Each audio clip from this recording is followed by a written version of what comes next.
Les graines, c'est quoi pour vous?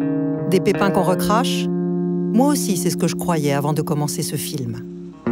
En fait, les graines sont la base de notre alimentation et un maillon capital dans le développement de l'humanité. Depuis 12 000 ans, les paysans sèment, sélectionnent et échangent librement leurs graines. C'est toute l'histoire de l'agriculture. Cette pratique ancestrale est en péril. Sur la planète, 5 multinationales, des géants de la chimie devenus producteurs de semences, contrôlent la moitié du marché. Et elles ont un projet, devenir propriétaires des graines. Parmi eux, Monsanto a accepté de nous ouvrir ses portes. On a notre rôle pour résoudre un peu le problème de la nourriture dans le monde. C'est un système de cow-boy. Je vois quelque chose qui bouge, je dégaine. Pam. Depuis peu, partout dans le monde, des citoyens s'élèvent contre cette privatisation. Nous, citoyens, responsables et vigilants, exigeons la cessation immédiate des brevets sur les graines, car il est inacceptable que des entreprises privées aient la main mise sur le garde-manger du monde.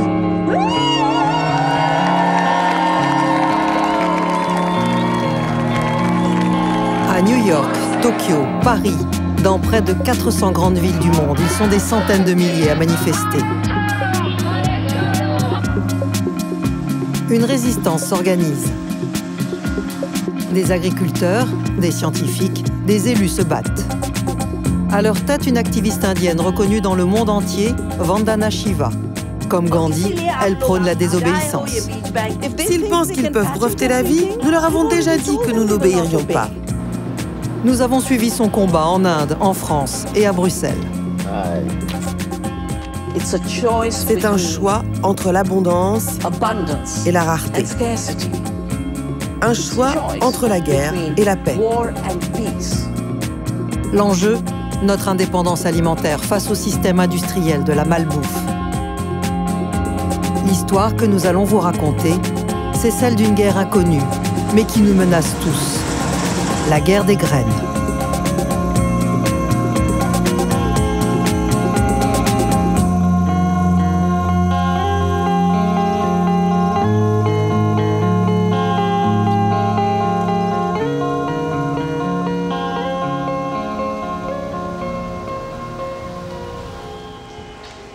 À Bruxelles, la guerre des graines a commencé. Une loi pourrait généraliser la privatisation des semences. Au Parlement européen, un député belge s'insurge. Connaissez-vous un secteur économique dominé aujourd'hui au niveau mondial par une vingtaine d'acteurs? Vous allez dire, bah oui, évidemment, la banque. Des banques qui dictent leur conduite aux États, qui fixent l'agenda mondial. Mais figurez-vous que le secteur agroalimentaire, c'est la même chose. Connaissez-vous un secteur qui s'est complètement standardisé, dont tous les acteurs offrent les mêmes produits? Vous allez dire la banque, évidemment. Mais est-ce vraiment différent dans l'agroalimentaire? C'est la même recette qu'on vous sert. On veut que, d'ici à Jakarta, de Tokyo à Brasilia, on mange la même chose et on peut dire en français que c'est du junk food. On veut faire de ce que la nature a créé pour nous une marchandise. L'autre bras de la tenaille... En Belgique, Philippe Lamberts est une star de la lutte contre les abus des banques. Et les méthodes de communication des multinationales, il les connaît par cœur. Ils vont vous dire c'est pour protéger les petits fermiers, c'est pour protéger les PME. Ils ont ce langage à la bouche tous les jours. Eh bien, il est temps que les masques tombent, car ce qu'ils font, c'est défendre les intérêts de quelques-uns.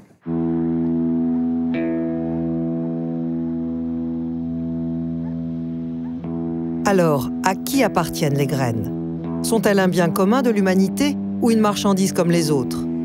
En France, derrière l'image d'Épinal de nos champs de blé doré, tout est catalogué. Pour être mise en vente, la moindre variété de blé, de maïs, doit être inscrite dans un registre, le catalogue officiel des variétés. On y inscrit leur nom, leurs propriétés et surtout leurs propriétaires. Il y en a aujourd'hui plus de 6 000 qui appartiennent majoritairement à 5 grandes entreprises. Mais les graines doivent d'abord passer des tests. Pour cela, il y a des spécialistes qui passent leur journée à les scruter. Nous avons trouvé l'homme qui surveille les choux et les salades pour tous les Français. un vrai casse-tête. Ça, c'est une vieille variété qui nous pose problème, justement, parce qu'on n'arrive pas à la décrire, on n'arrive pas à la caractériser, parce que toutes les plantes qui la composent sont différentes, vous voyez. Il y a des plantes précoces, des plantes tardives, des plantes nettement plus claires, des plantes plus bleues. Toutes les plantes sont différentes les unes des autres. Donc ça veut dire qu'en termes de distinction, moi, je peux pas la distinguer, je peux pas garantir à quelqu'un que c'est bien la bonne variété. Cet ingénieur est responsable au GEVES, le groupe d'études et de contrôle des variétés de semences, l'organisme officiel qui donne le feu vert pour l'entrée des graines au catalogue. Les graines vendues sur le marché doivent être distinctes les unes des autres. Mais à l'intérieur d'une même variété, elles doivent toutes être identiques. On fait beaucoup de mesures, on fait beaucoup de notations, tout ça pour caractériser les variétés et assurer à l'utilisateur de variétés que la variété qu'il va acheter a été typée, caractérisée et correspond à un certain type de produit qu'il attend. Pour être homologués, les choux et les salades doivent être comme les soldats d'un régiment. Pas une tête ne doit dépasser. Mais pourquoi cette organisation? Pourquoi faut-il contraindre la nature dans un catalogue? Après la Seconde Guerre mondiale, la priorité du gouvernement français, c'est de récupérer son indépendance alimentaire pour plus dépendre de l'aide américaine. Et il se tourne vers la recherche publique, vers l'INRA, en disant, voilà, donnez-moi les solutions permettant d'accroître d'une manière importante ma production alimentaire. La réponse de l'INRA est de dire il faut des variétés végétales différentes de celles qu'on connaissait jusque-là, qui permettent d'avoir de meilleurs rendements. Et pour avoir de meilleurs rendements, une des solutions, c'est d'avoir des plantes qui soient plus homogènes. La semence a cessé d'être quelque chose qui a été géré par le paysan, qui était géré au niveau des communautés villageoises. Les gens faisaient leurs semences, ils géraient ça entre eux. Et petit à petit sont arrivés des sélectionneurs, des producteurs de semences, des commerçants de semences, qui se sont spécialisés là-dedans.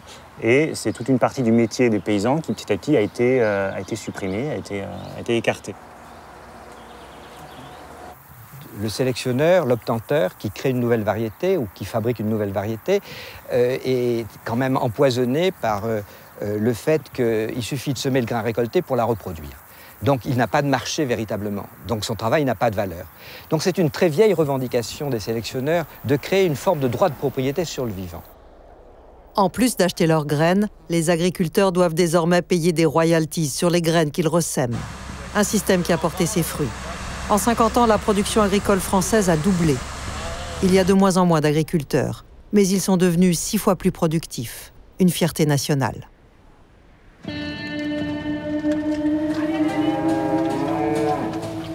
En France, cette course au profit, certains paysans la remettent en cause.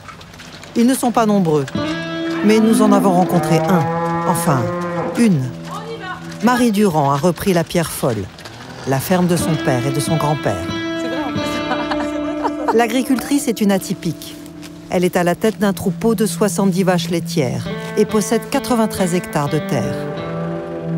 Elle y cultive la nourriture pour ses bêtes.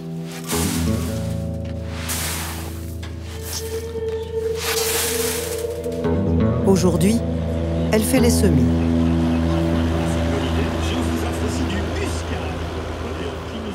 Allô? Oui. J'avais besoin de 150 kilos de févrole au dernier moment, quoi. Mais là, j'ai pris le parti de semer puisque je n'arrivais pas à vous joindre et donc c'est trop tard, tant pis. Une autre fois, j'essaierai de m'y prendre plus tôt. En tout cas, merci. Merci d'avoir appelé, monsieur Renaud. Merci. Un semencier, tiens. Non, un fournisseur. Pendant 15 ans, elle a fait comme son père. Elle a racheté ses semences d'une année sur l'autre. Maintenant, elle a décidé de faire autrement. Quand il était jeune, il faisait ses semences de maïs. Et il a complètement laissé tomber pour des raisons, je ne juge pas du tout, mais ils ont laissé tomber ça, cette génération-là. Et la génération d'après aussi. Et nous, on arrive et on remet ça un peu en cause. Et là, je pouvais lui montrer que voilà ce qu'il faisait quand il était jeune, et on arrive à le refaire aussi aujourd'hui. Et qu'après tout, même si le monde a changé et que la modernité est arrivée, on refait nos semences de maïs, quoi. Ils ont lâché cette partie-là, nos pères. Et moi, dans mon travail d'agricultrice, semer c'est une chose, récolter c'est une chose, mais essayer d'être autonome sur pas mal de choses, dont les semences, ça fait vraiment partie de mon métier, quoi.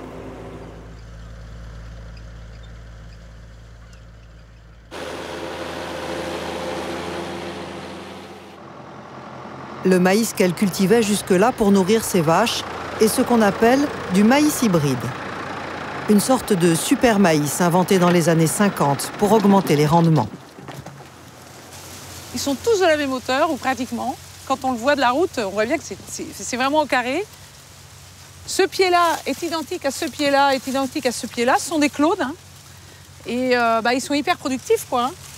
Quand on voit des belles bosses comme ça, bien remplies, du début jusqu'à la fin, c'est sûr que là, ça va donner des très bons rendements, quoi. C'est évident. C'est un maïs superbe, je peux pas dire autrement. Hein. Mais moi, il me fait pas...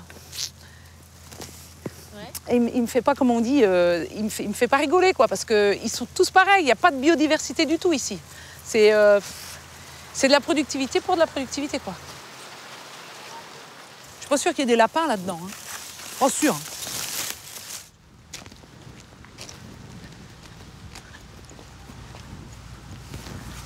Ce maïs-là, je prends un bout de la parcelle qui m'intéresse parce que c'est la meilleure parcelle et je veux la ressemer l'année prochaine. Eh ben, c'est pas possible. Avec celui-là, c'est pas possible. C'est du maïs hybride qui ne se ressème pas d'une année sur l'autre. Les semenciers ont fait en sorte que... C'est le but même de l'hybridation, c'est qu'on ne peut pas le ressemer l'année d'après. Je ne suis pas d'accord avec cette idée-là. On doit pouvoir ressemer nos propres semences l'année d'après.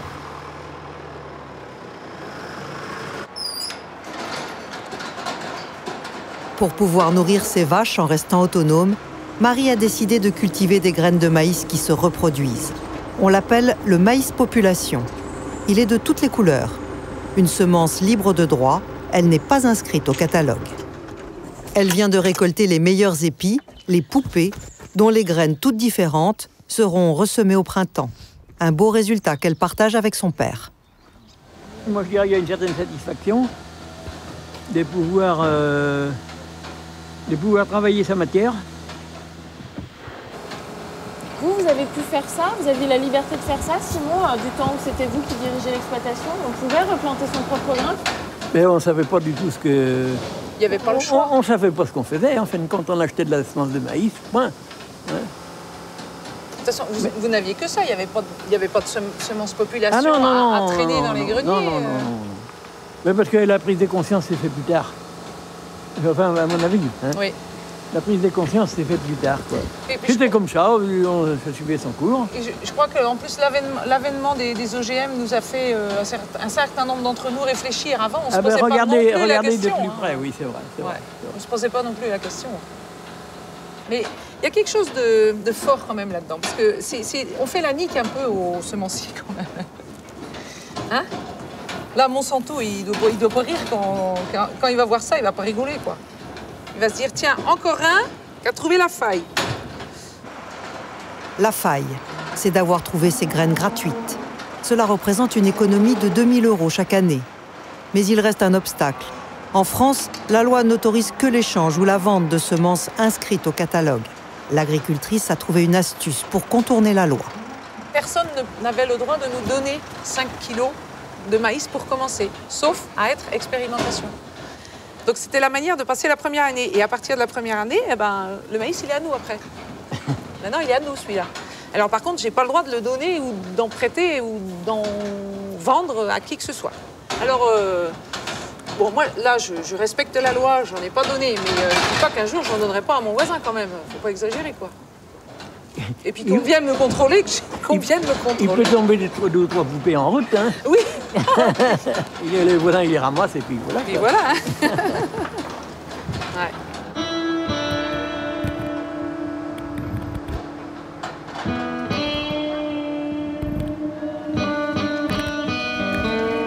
Aujourd'hui, 95% des semences de maïs inscrites au catalogue sont hybrides, donc stériles. Un verrouillage qui rapporte gros à l'industrie. 769 millions d'euros, un tiers du chiffre d'affaires de toutes les semences en France. Des agriculteurs dénoncent cette mainmise. À leur tête, Guy Kassler. Moi, ça ne me dérange pas. Et je voudrais qu'on passe au moins 2 heures à parler de là-dessus. Il a fondé le réseau Semences Paysannes pour défendre les agriculteurs qui, comme Marie, veulent retrouver leur autonomie. Pour lui, les hybrides, tout comme les OGM, ont été mis au point pour contrôler le marché. L'industrie semencière, elle peut faire monter le prix autant qu'elle veut, et les prix des semences sont multipliés par 2, par 3. On a vu la même chose aux États-Unis dans les 15 dernières années avec les OGM, où le prix de la semence, de la même manière, à partir du moment où il y a un brevet qui interdit à l'agriculteur de ressemer une partie de sa récolte, le prix des semences a été multiplié en moyenne par 3 aux États-Unis, en moins de 15 ans.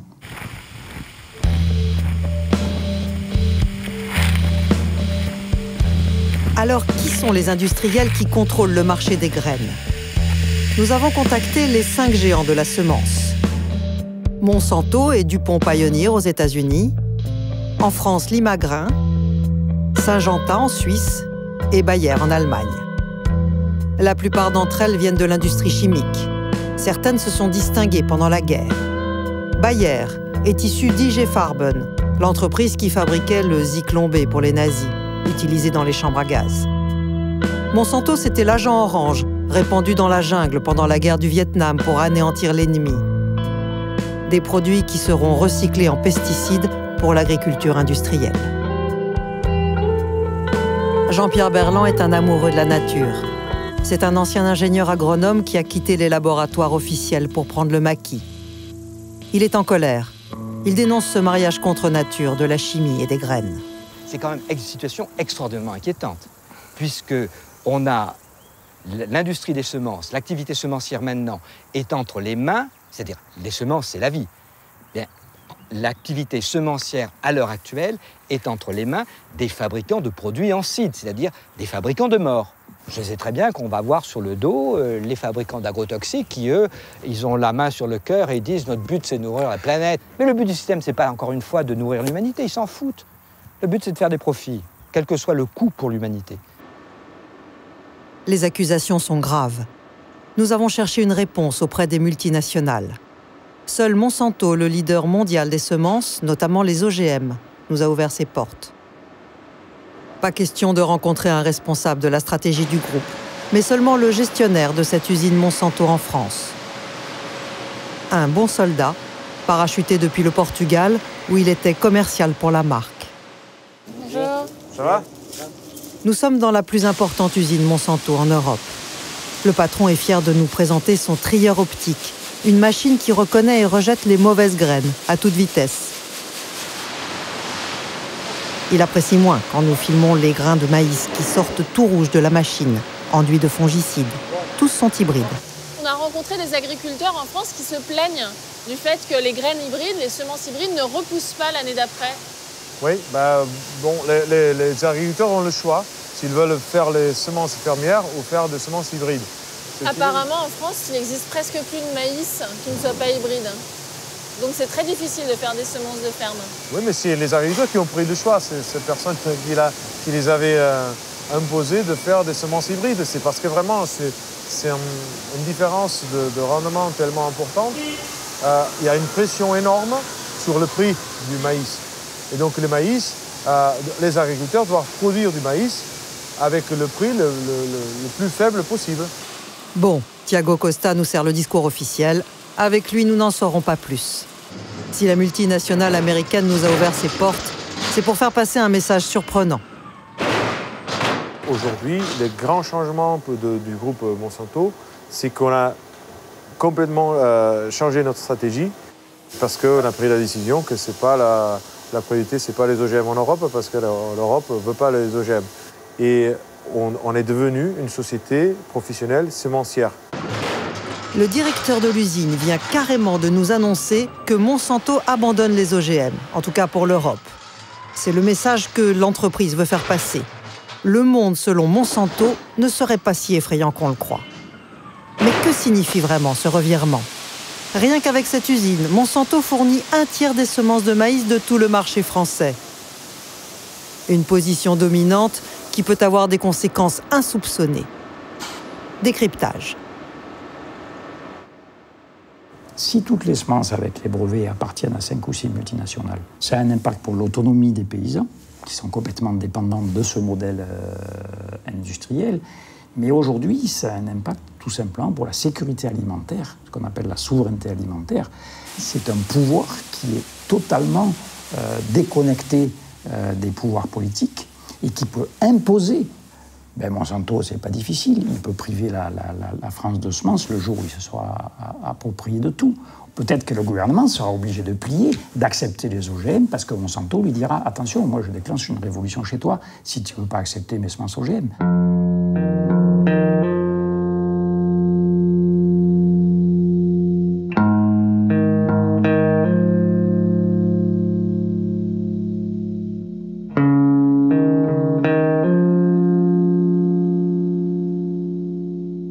Dans cette guerre pour le contrôle des graines, un pays a été le laboratoire de l'industrie.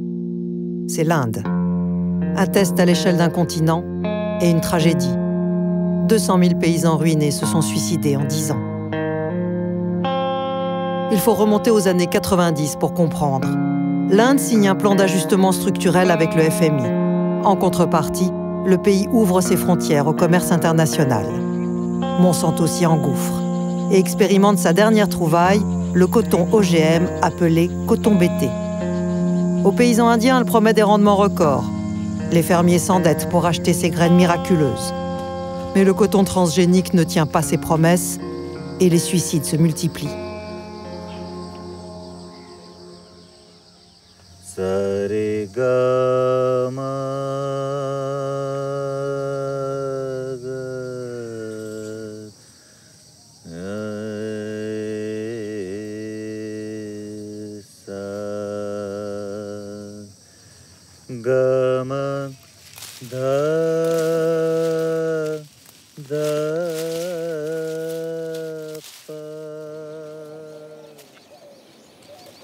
Alka est la veuve de l'un de ces paysans qui s'est donné la mort. Dans ce champ, son mari avait tout misé sur le coton vendu par Monsanto.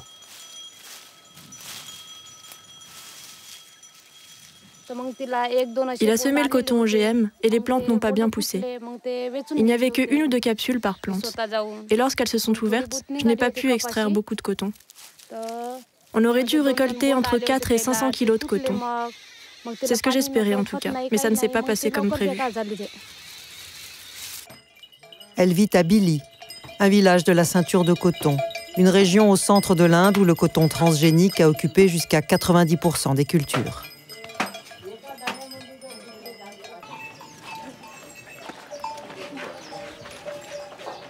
Pour acheter les graines, son mari avait fait un emprunt, l'équivalent de 350 €, une fortune en Inde.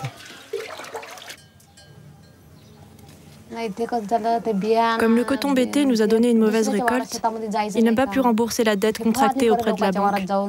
Du coup, les intérêts se sont accumulés. Quand il rentrait à la maison, les enfants pleuraient de faim, mais il n'avait pas assez d'argent pour les nourrir. Il dépensait ce qui lui restait dans l'alcool. Dans l'unique pièce où vit Alka, un objet nous glace le sang. Le pulvérisateur à pesticides qui appartenait à son mari. Ce que j'ignorais, c'est qu'il gardait de petites quantités de pesticides à chaque fois qu'il en utilisait. Et c'est avec ce mélange qu'il s'est empoisonné, car il n'avait pas l'argent pour en acheter. Ce matin-là, il est parti travailler au champ, comme d'habitude. Et vers 10 h, on est venu me dire qu'il s'était écroulé et qu'il vomissait. Son frère est allé le chercher, on l'a ramené à la maison. Il continuait de vomir. Le centre médical le plus proche a refusé de l'hospitaliser. Alors on a dû l'emmener dans un autre hôpital et il est mort en chemin.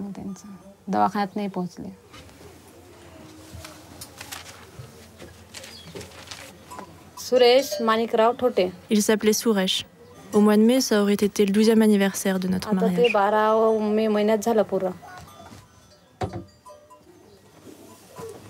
Suresh, comme des centaines de milliers de paysans en Inde, a mis fin à ses jours pour le prix de 2 sacs de maïs en France. Ici, le suicide est une honte, un déshonneur que Alka porte tous les jours. Pour élever seule ses 2 petites filles, elle a parfois dû mendier.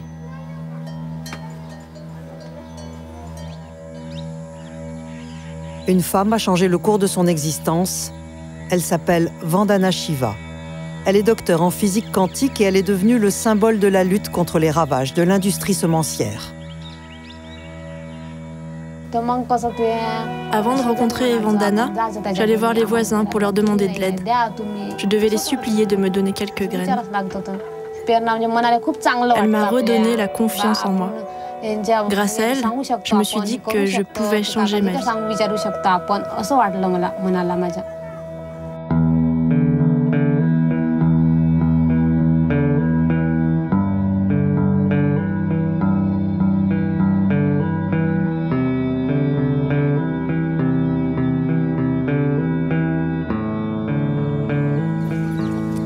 Nous rencontrons Vandana Shiva à Navdanya, au nord de l'Inde, au pied de l'Himalaya, dans la ferme qu'elle a créée il y a 25 ans pour défendre les graines et les paysans. C'est du riz basmati? Oui, c'est du basmati charbati. C'est la fin de la mousson et le début des semis. Vandana reçoit des paysannes venues des villages alentours. Je pense arrêter la production de sucre de canne et planter du basmati à la place. Oui, prenez-en autant que vous voulez. Les paysannes veulent cette variété de riz basmati. Elles disent qu'elles le cultivaient encore il y a 15 ans et puis elles ont arrêté. Elles en ont à nouveau besoin. Elles vont prendre des graines pour la prochaine saison et ainsi, elles ne sont pas dépendantes des semences qu'elles achètent au marché. Elles ont leurs propres graines. C'est l'essence même du combat de Vandana, distribuer les graines gratuitement. Pour le faire à grande échelle, elle a créé ce qu'on appelle une banque de graines. Maintenant, on va préparer les semis pour la prochaine saison. Donc, on a sorti les semences qui correspondent à cette saison. Il y a aussi des légumes. Et quand vous sortirez d'ici avec mes collaborateurs, vous pourrez leur indiquer quelle sorte et combien de chaque sorte vous en voulez.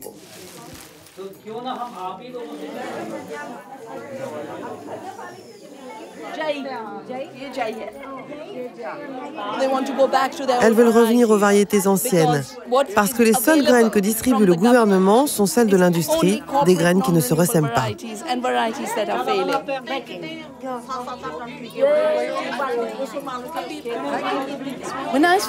Quand j'ai démarré la ferme Navdanya, le but c'était clairement de faire reconnaître la liberté des graines, afin d'éviter qu'elles ne disparaissent et qu'il n'y ait plus que des graines vendues par Monsanto, des OGM.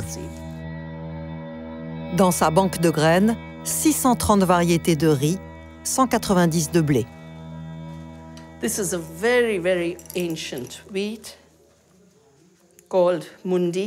C'est un blé très ancien qu'on appelle le mundi, aussi vieux que l'agriculture. C'est le genre de variété que Monsanto a essayé de breveter. Est-ce qu'ils ont réussi? Nous les avons combattus et nous avons gagné. Ils ont retiré leur brevet.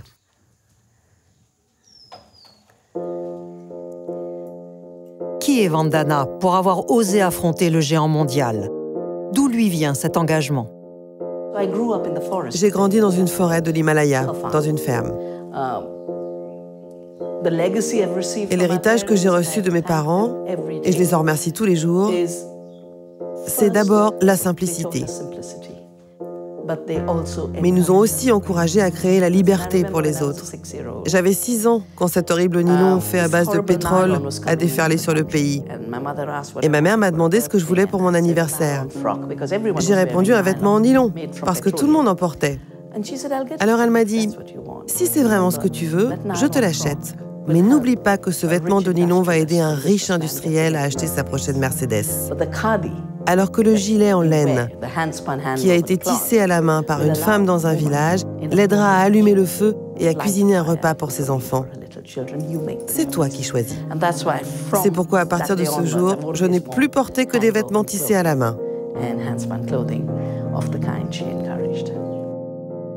Dans les années 70, Vandana rejoint le mouvement Chipko, des paysans qui se dressent contre la déforestation en enlaçant les arbres. Chipko a été mon premier acte d'activisme environnemental. Oh oui. Et les femmes du mouvement m'ont beaucoup appris sur la biodiversité. Car les études que j'ai faites ne parlaient que de théorie quantique. Je n'ai pas eu une seule leçon de biologie. La biodiversité, je l'ai apprise de femmes qui ne sont jamais allées à l'école. Elles ont été mes professeurs. Mais j'ai aussi appris avec Chipko à quel point la solidarité, le pouvoir de la base et l'autogestion sont plus puissantes que tout.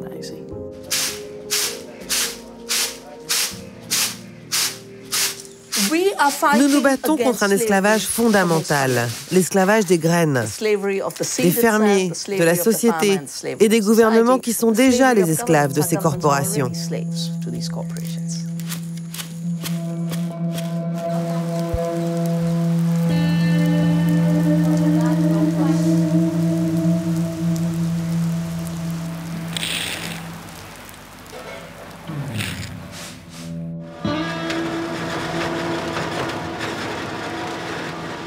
Ah ben là, moi je suis trop contente là. Je suis trop contente. Parce qu'il n'y a rien de pire que de faire des essais et se planter. Parce que le regard au-dessus de la haie des voisins là, ça c'est parfois un peu difficile à porter. Mais là, faire un essai qui marche en plus, qui est vraiment honorable, bah ouais, c'est tout bénef quoi. C'est vraiment sympa quoi. Première récolte du maïs libre de Marie.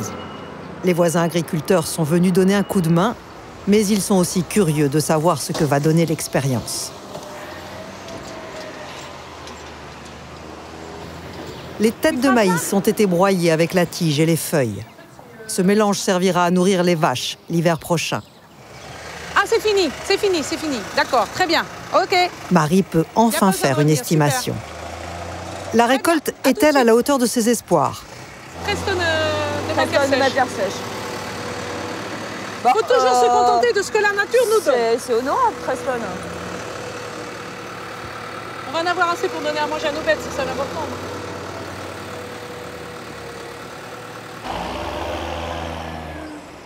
Pour l'instant, le maïs libre est moins performant que le maïs des semenciers. La liberté a un prix que tout le monde n'est pas prêt à payer. Bon. Un rosé Marianne ou un Clear finalement? Moi, je pense que si je fais de la semence certifiée, je pense qu'au final, quand je calculerai, j'aurais gagné plus d'argent qu'elle. Ah non, tu sais pas. On a pas... Ben, je sais pas, on a pas Tu fait sais le pas calcul. pour l'instant. Non, mais c'est son hypothèse. C'est mon hypothèse de départ. Et moi non plus, je ne sais pas, mais on attend. On attend. Il attend que vous essayez les plâtres. Ouais. Après, si on me dit qu'on peut faire sa semence fermière, que si on compte tout le temps passé, le rendement, la qualité du fourrage récolté, et que ça revient moins cher, moi je veux bien étudier la chose. Oui, mais il n'y a pas que le coût. Moi, leur semer sa semence, c'est quand même un paysan, il a toujours fait ça. Non, mais oui, mais là... Si un jour on te dit, tu n'as plus le droit de ressemer tes semences, bah là, on a plus ça fait 40 ans que je ne suis pas paysan, alors, puisque ça fait 40 ans que je sème pas... Marie en est à son premier coup d'essai, mais d'autres ont déjà ouvert la voie.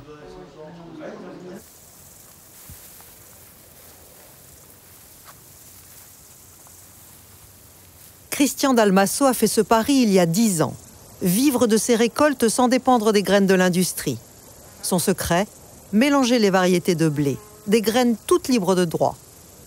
Dans son champ, il y a près de 100 variétés différentes. Chacune a ses qualités et ses défauts. Alors là, on a par exemple ce petit blé blanc barbu, qui est ce qu'on appelle le barbeau du forêt. C'est un blé de pays. Donc voilà, qui se plaît bien dans mon mélange. On a ce blé rouge qui est le motin rouge, donc qui était le blé qui était autrefois cultivé dans la région. Pour moi, leur principal intérêt, ce ne sont pas des clones, des individus tous identiques. Et le fait d'avoir cette diversité, ça crée une population avec une grande diversité de sensibilité à des maladies et donc à une résistance. Prenons un exemple, j'ai cet épi qui est dans le champ, qui va être sensible à une maladie, mettons la rouille du blé. Seulement à côté, il y a cet épi qui, lui, est résistant. Il a un gène de résistante à ce type de rouille. Donc la rouille, elle va, avant de trouver un autre épi comme lui qui est sensible, mettons celui-là, ben lui, il est à 1 mètre plus loin. Donc on comprend bien que quand il y a une attaque de maladie, ben elle se propage très lentement. Le résultat de ça, c'est qu'on a des champs qui sont jamais très très malades. Christian produit ses propres graines et se passe de pesticides. Il baisse ainsi ses coûts de production. Et en plus, il peut travailler en bio. Avec son blé, il fait lui-même son pain qu'il vend directement aux consommateurs de la région. Une organisation en circuit court qui lui permet de vivre. On s'en sort parce qu'on transforme tout ce qu'on produit. Tout ce qui sort de cette ferme, c'est du produit transformé.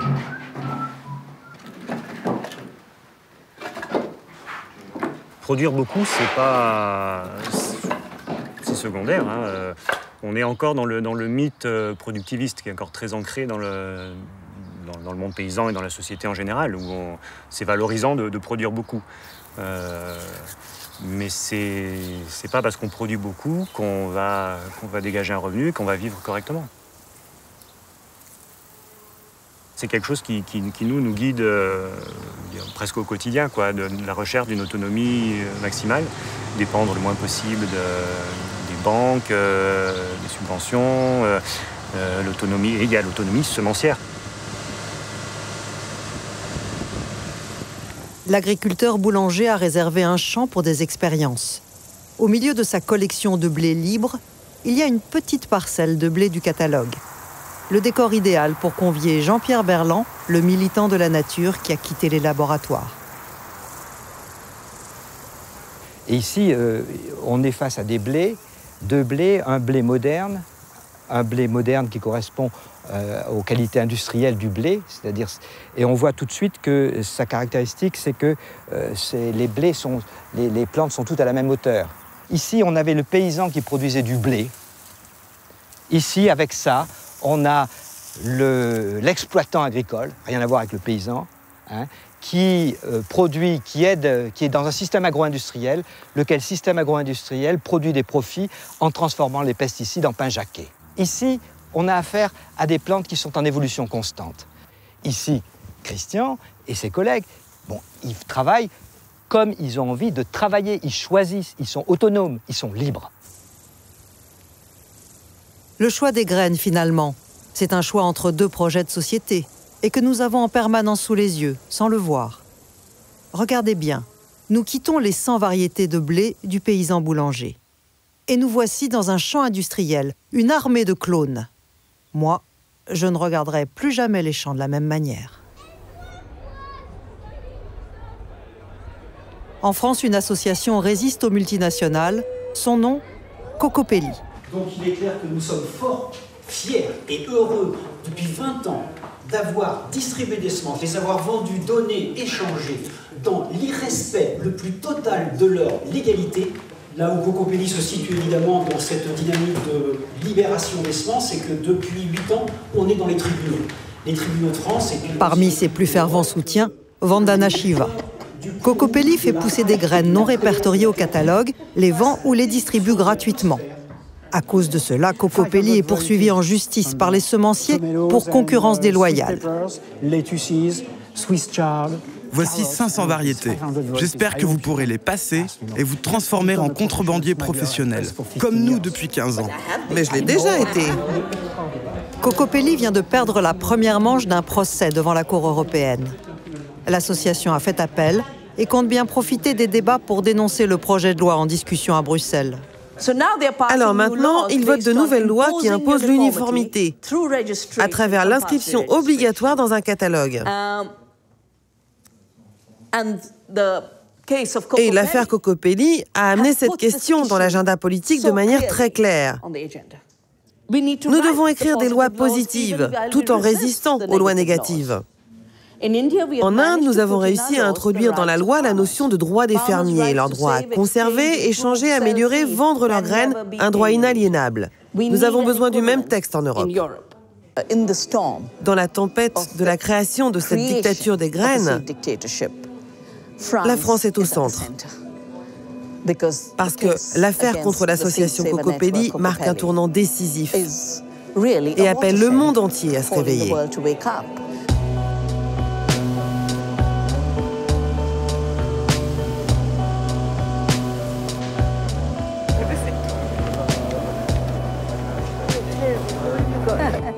À Bruxelles, où se joue une bataille décisive de la guerre des graines, Vandana a été appelée en renfort par les députés verts.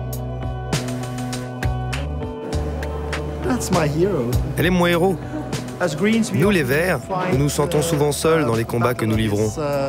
Alors le soutien d'une scientifique, d'une activiste connue mondialement, c'est d'une très haute importance. Pour montrer aux citoyens que ce combat, c'est aussi le nôtre. C'est une bataille que nous livrons ensemble pour une meilleure agriculture dans le monde.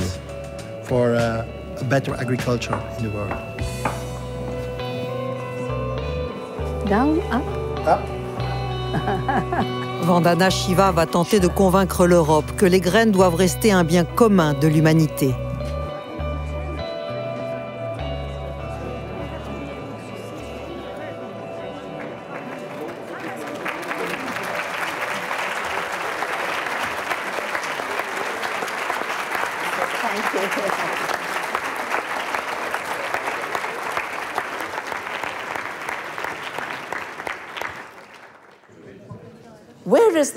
D'où vient la nourriture? Qui nourrit le monde? 72% de notre alimentation est produite par des petites fermes. Ce sont les chiffres de la FAO. Cette loi sur les graines voudrait détruire 72% de l'alimentation et affamer les peuples. Si le monde était redessiné par une loi de cet acabit, il n'y aurait plus de nourriture. La loi européenne s'inspire du modèle français. Chaque graine vendue dans l'Union européenne devra d'abord avoir été inscrite dans un catalogue européen. La Commission européenne en est à l'origine. Le but, protéger l'industrie semencière. La production des graines européennes est la plus performante. Nous sommes le plus grand exportateur et la qualité de nos graines est reconnue comme la meilleure au monde. Nous respectons pleinement la pratique ancestrale qui consiste pour les fermiers à avoir le droit de garder les graines qu'ils produisent pour leur utilisation personnelle. Mais nous devons aussi trouver une solution pour continuer à vendre des graines produites en très grande quantité. Et c'est pourquoi nous avons ce texte de loi pour prendre en compte tout cela et trouver un compromis. Le compromis. Les échanges seraient autorisés hors catalogue, entre une dizaine de paysans au maximum. En gros, à condition de ne pas menacer le marché des industriels. Si 100 agriculteurs veulent se mettre ensemble pour faire des échanges de semences paysannes pour développer leur production, eh bien, ils ne rentrent pas dans le circuit. Ça, c'est interdit. C'est ça la réussite dans ce genre de texte. C'est qu'on est capable de vendre le bon Dieu avec le diable et on a l'impression qu'ils sont à égalité. Et ça, c'est vraiment l'escroquerie extraordinaire. Cette loi est si importante, car c'est un choix entre la guerre et la paix. C'est un choix entre l'abondance et la rareté. C'est un choix entre les maladies, les toxiques et la santé. De plus en plus de citoyens s'insurgent contre la malbouffe. Une prise de conscience qui a convaincu quelques élus de défendre la liberté des graines. C'est le cas à Grigny-sur-Rhône, un village au sud de Lyon. Depuis 3 ans, le maire achète à Cocopelli toutes les graines qui sont semées sur les espaces verts de la commune. On est une des rares communes de France, si ce n'est la seule, je pense, à organiser des semis désobéissants, à le faire savoir, pour bien dire que ici on est contre le fichage et la privatisation du vivant et qu'on l'exprime haut et fort. Donc la ville de Grigny est un receleur et est fière de l'être, bien sûr. Donc à chaque fois qu'on sème nos graines et nos semis désobéissants, on invite bien sûr le préfet et les différentes autorités qui ne se déplacent pas, ce qui est fort dommage, parce qu'on aurait beaucoup de choses à leur dire. Moi je pense que là, il faut qu'on organise des grands mouvements de désobéissance civique et qu'on enfreigne les lois et qu'on distribue les semences, qu'on les échange, qu'on les distribue, qu'on les sème, et qu'on dit j'ai désobéi, j'ai enfreint la loi, je demande à être poursuivi pour en fait avoir permis aux vivants de se reproduire dans la terre.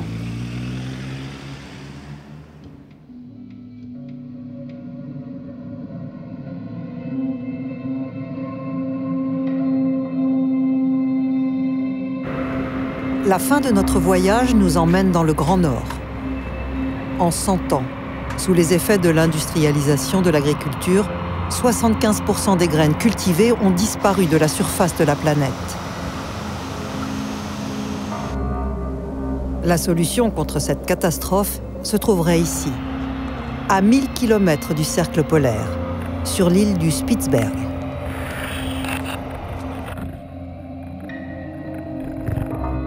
Des graines arrivent du monde entier. Bienvenue au Svalbard Seed Vault, une chambre forte futuriste encastrée dans la montagne gelée. Les hommes l'ont construite pour y sauvegarder l'ensemble des graines cultivées sur la planète.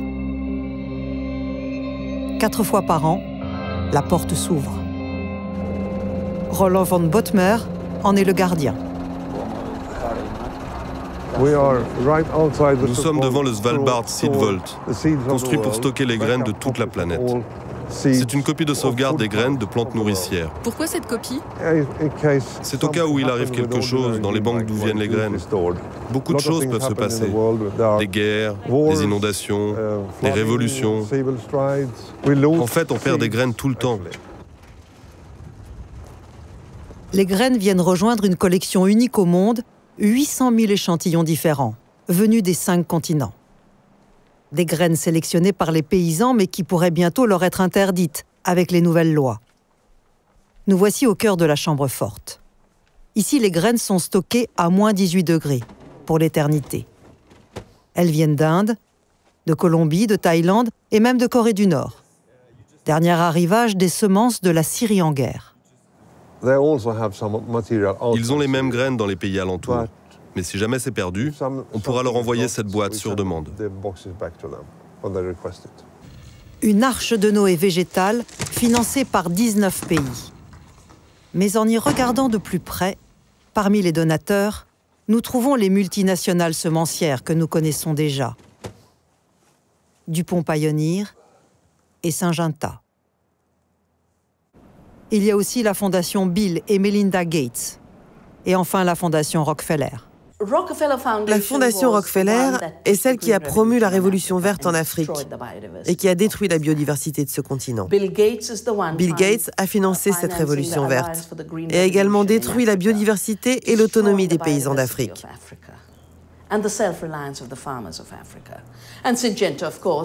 Syngenta, c'est le leader des biotechnologies après Monsanto. Ces intervenants sont ceux qui ont créé la monoculture et les monopoles. S'imaginer qu'ils vont faire autre chose avec les graines qui sont dans cette banque, c'est oublier complètement leur histoire et leur trajectoire.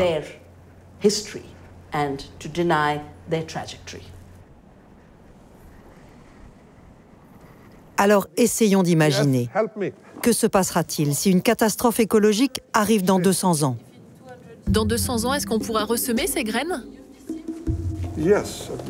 Oui, enfin personne ne le sait, car nous ne savons pas combien de temps les graines peuvent vivre. Mais d'après nos calculs, dans ces conditions, elles pourraient se conserver entre 400 et 500 ans.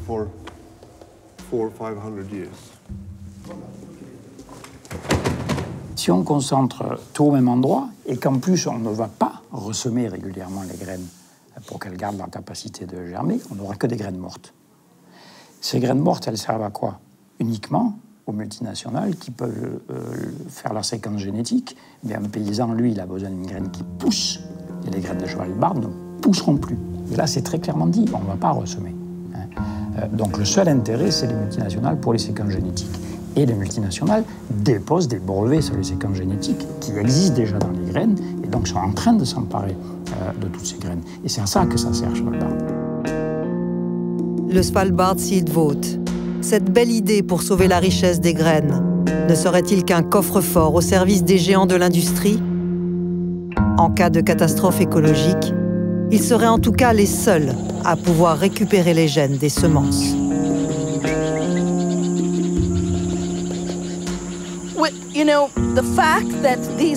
Ces industries, quand elles ont commencé à revendiquer un droit sur les graines, elles se sont proclamées industries des sciences de la vie. Moi, je dis qu'elles sont des industries de la science de la mort. Nous n'avons pas besoin de fertilisants chimiques. Nous n'avons pas besoin de pesticides. En fait, en donnant au sol assez de nourriture, en maintenant la biodiversité, nous évitons les engrais et le sol est plus fertile que dans toutes les fermes chimiques. Plus important encore, ces champs recèlent une telle diversité vivante, des araignées et leurs toiles, et elles font le travail pour nous, elles contrôlent les maladies. Nous n'avons pas besoin de déverser du poison ni de tuer les abeilles.